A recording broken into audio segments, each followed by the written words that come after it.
Hello everyone, welcome back to the garage. If you've ever been to our house on Halloween, you know that we spend a lot of time and effort to make it fun for kids that come around and trick or treat. It's actually a lot of fun for us too. One of the things though is we build a lot of our own props. This year's not going to be any exception. We are going to scale back a little bit just because of COVID and I don't know, whatever. But we are going to still do a display. We're going to scale back. But one of the things my wife asked me to do is to build a coffin. She's going to have some skeletons on a display that are going to hold a coffin, kind of like pallbearers, I guess. We used to have one, and it was one we bought. It was cardboard. If you are in Minnesota, and I would imagine most places, Halloween, you never really know what the weather's going to be like. I mean, it could be rainy, it could be snowy. Cardboard one that you buy is just not going to last. So we're going to build one out of wood. We're going to try to make it where it's sturdy enough, yet it is going to be light enough where it's easy to store. We store our Halloween decorations in the attic of the garage, and having to haul something heavy, big, bulky up the stairs every time and carry it down is just not the most ideal. So anyway, as always, put on your favorite music, grab your favorite beverage, and let's get to work. For materials, I am going to use Luan, quarter-inch Luan. You can see I have some right here. This is left over from a previous project. I have it cut at 20 inches. They're just probably about 6 feet long. So if you buy a 4x8 sheet at Menards, Home Depot, Lowe's, whatever, you're probably looking at 12 to 15 bucks for a sheet. Should be everything that you need for that. For framing, I'm going to use 1x2s. I only have one of them laying around, so I'm going to take these 2x2s and rip them down on the table saw. If you do not have a table saw, I would probably buy the 1x2s. You'd probably even get 1x1s. Probably be plenty for what you need to do this with.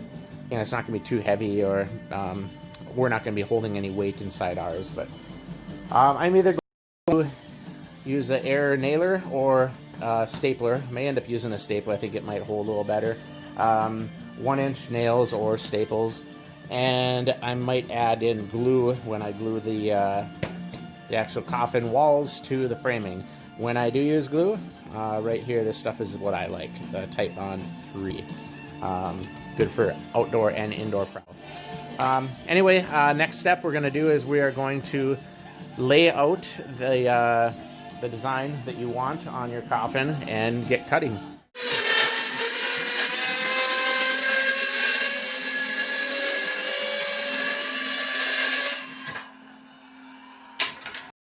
Thank you very much. All right.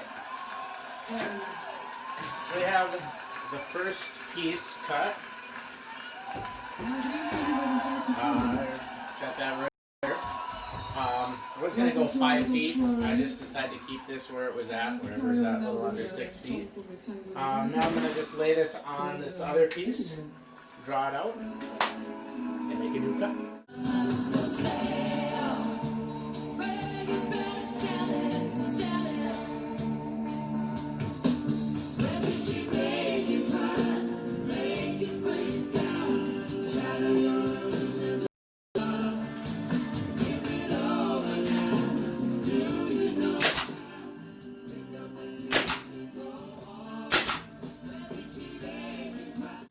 You can see here we quickly just glued and stapled the 1x2s all around here. And then now we are going to cut the sides that are going to go, you know, here to here, whatever the depth we decide. And then we'll have something to staple those right to. If you don't have an air nailer or air stapler, you can just use screws, little nails, whatever suits you. So I just like this. It gives it a nice clean look. Once it's painted, you probably won't even see that they're there. So. All right, so we have it all framed in right now. You can see how I did this. Give you kind of an idea what I did with the 1x2s. I just added this Luan here just because it was a little flimsy. As you can see, I cut these a little short. Not a big deal. So those are just little reinforcement right there. On the outside, I did this just to trim it. Since I was using pieces of that I had, they weren't quite long enough. Again, if this was something I was going to actually go and buy, the materials for, I would probably do it a little bit different. But again, just kind of making it with scraps. I'm going to do the same thing on this end. I'm going to just cut some luan just to trim that. And then we are going to work on the top. All right, you can see what I did here. Again, I took the 1x2s, made kind of a cross member there. And I also added a 1x4 that I had laying around right here, because that's the side where the hinge are gonna go. So next thing we're gonna do, we're gonna set this top on the bottom, which is right over there. Pretty impressive looking. And we're going to hinge this thing together and make it look like a finished product. Here we go. Almost finished product. See, we have it hinged. I just had to add a couple braces in here to screw the hinges in over here. And then I just drilled a hole to make sure that we got a couple screws on the top there. Anyway, I like these hinges because you can fold it all the way back without having to worry about it. I'm not sure if we're going to add any kind of chain or rope or something to hold this. I don't see what my wife wants to do. One thing that we may do, I'm not quite sure, is we're going to probably add some sort of handles, either rope or something, just so that the skeletons can, actually the pallbearers can hold the coffin. The other thing you can do, of course, you can stand it up, have it open, or even prop it open with a stick.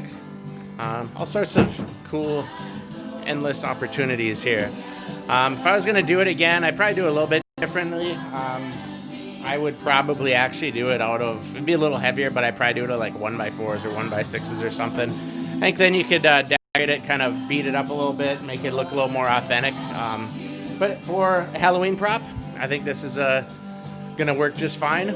Fun little project. Only took me probably, I don't know, hour and a half to do from start to finish.